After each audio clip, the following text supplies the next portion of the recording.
Hello friends, welcome back to Asset Builder YouTube channel. और आज के इस वीडियो में हम एशियन पेंट के बारे में बात करने वाले हैं, क्योंकि एशियन पेंट एक बहुत ही अच्छे लेवल पे आया है और यहाँ पे बाइंग का एक मौका बन रहा है। अब यहाँ पे मेरा कोई बाय और सेल का रिकमेंडेशन नहीं है और यहाँ पे मैं किस तरह से पोजीशन लेता हूँ वही आपके सामने प्रेजेंट करता हूँ।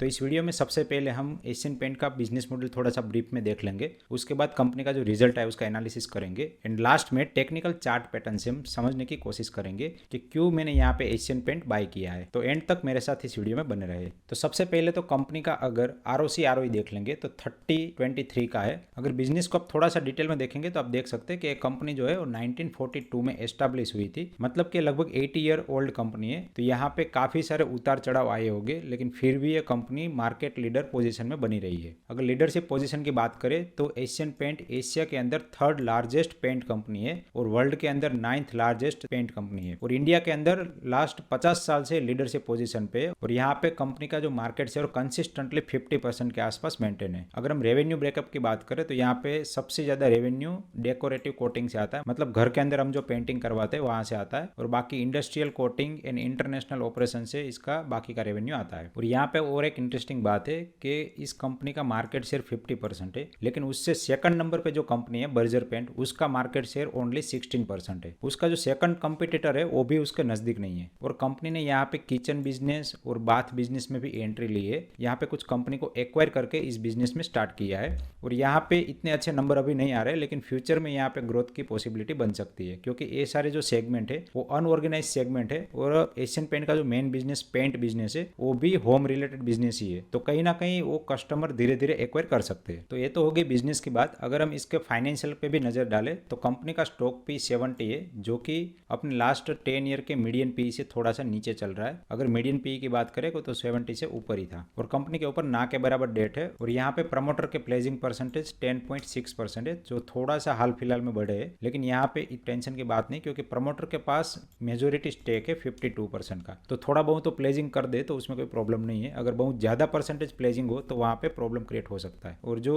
रिटेल पब्लिक है उनके पास ऑनलाइन ओनली 4.9% स्टेक ही है। तो ये एक बहुत ही पॉजिटिव साइन है कि ये जो कंपनी है उसका शेयर प्राइस बहुत ही ज्यादा नीचे आने की पॉसिबिलिटी कम है। अगर हम क्वार्टरली रिजल्ट पे एक बार नजर डालते तो यहाँ पे दिसंबर 2022 का रिजल्ट हाल फिलहाल में आया है और कंपनी का अगर हम रेवेन्यू देखें तो क्वार्टर ऑन क्वार्टर रेवेन्यू है वो इतना ज्यादा इंक्रीज नहीं हुआ, ओनली 1.7% के आसपास ही ग्रोथ है। और अगर हम लास्ट क्वार्टर से कंपेरिजन करें तो भी ये 2.1% के आसपास ही ग्रोथ दिखाया है। लेकिन अगर हम प्रॉफिटेबिलिटी की बात करें तो यहाँ पे 1031 करोड़ का प्रॉफिट था लास्ट दिसंबर क्वार्टर में। इसके कंपेयर में इस दिसंबर क्वार्टर में 1097 करोड़ का प्रॉफिट दिखाया है, जो कि 6.4% का ग्रोथ है। अगर हम लास्ट क्वार्टर से कंपेरिजन करें तो ये ग्रोथ के परसेंटेज थोड़े से ज्यादा निकल के आते हैं, क्योंकि लास्ट क्वार्टर में थोड़ा सा कम प्रॉफिट दिखाया था। तो यहाँ पे जो प्रॉफिट है वो 35% का इंक्रीज है। अगर हम ईयरली प्रॉफिट एंड लॉस की बात करें तो यहाँ पे ये दिस 3 मंथ में तो अच्छा प्रॉफिट दिखाया है। तो यहाँ पे ट्रेलिंग 12 मंथ का जो प्रॉफिट है वो 3800 करोड़ का दिखा रहा है। तो यहाँ पे कहीं ना कहीं एक कंसिस्टेंटली ग्रो कर रही है और यहाँ पे इसका जो ग्रोथ रेट है वो 15% से मेंटेन है। तो यहाँ पे इसका प्रॉफिट ग्रोथ है वो थोड़ा सा डिक्रीज हुआ है, तो इसीलिए प्राइस में थोड़ा सा करेक्शन आया है। लेकिन कंपनी इतनी पुरानी है, 80 ईयर और 50 ईयर से तो ये मार्केट लीडिंग कंपनी है। तो जब भी ऐसी कंपनी नीचे आती है तो खरीदारी का एक मौका बनता है। तो इसीलिए मेरे रडार में कंपनी आई है। तो एक बार हम ट्रेडिंग व्यू में जाके इसका चार्ट पैटर्न भी देख लेते हैं। तो सबसे पहले तो कंपनी ने यहाँ पे हाई बनाया था,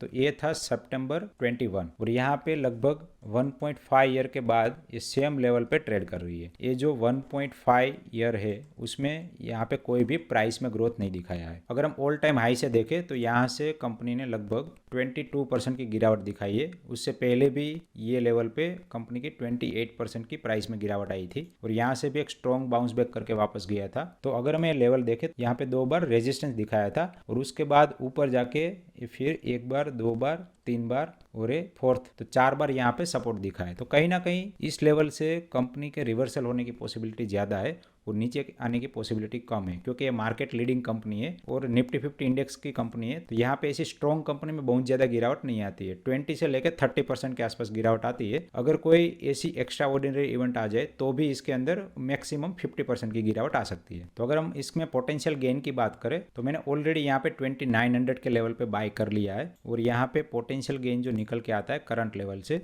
वो लगभग 25% के आसपास है और ये जो प्राइस है वो आने में लगभग 6 मंथ लग सकते हैं अगर मार्केट कंडीशन अच्छी रही तो। एक बार हम मार्केट कंडीशन भी देख लेते तो यहाँ पे आप देख सकते हैं कि निफ्टी 50 भी बहुत ही ज़्यादा कंसोलिडेट हुआ है और यहाँ पे कप विथ हैंडल पैटर्न बना के एक बार सपोर्ट भी ले लिया है और यहाँ से ये रीटेस्ट के बाद ऊपर जाने के लिए रेडी है। तो जब भी पूरा इंडेक्स ऊपर जाता है तो उसमें इसी तरह की जो मार्केट लीडिंग कंपनी है वो कंट्रीब्यूट करती है और यहाँ पे इंडेक्स को ऊपर ले जाने में हेल्प करती है। तो यहाँ पे अगर कोई इंटरनेशनल बड़ी इवेंट नहीं बनती है तो आसानी से इंडेक्स ऊपर जाएगा और साथ में एशियन पेंट और अदर कंपनी जो है उसका भी ऊपर जाने की पॉसिबिलिटी ज़्यादा है। तो यहाँ पे हम एक कैलकुलेटिव रिस्क ले सकते हैं और हमारी पोजीशन साइजिंग के हिसाब से यहाँ पे एंट्री ले सकते हैं। लेकिन जब मैं यहाँ पे ये सारी बात कर रहा हूँ तब मेरा यहाँ पे कोई भी बाय और सेल का रिकमेंडेशन नहीं है क्योंकि ये video online only educational purpose के लिए है और मैंने किस तरह से इसमें ट्रेड लिया है वो आपको समझ में आए और उस हिसाब से आप अपनी समझदारी से मार्केट के अंदर कैसे काम करना है वो समझ सके, तो इसीलिए मैं वीडियो बना रहा हूँ। आशा करता हूँ कि एशियन पेंट रिलेटेड छोटा सा वीडियो आपको पसंद आया होगा। अगर वीडियो पसंद आए तो प्लीज़ वीडियो को लाइक करिए और चैनल को सब्सक्राइब करिए। एंड लास्ट में इस वीडियो को एंड तक देखने के लिए आप सभी का दिल से धन्यवाद।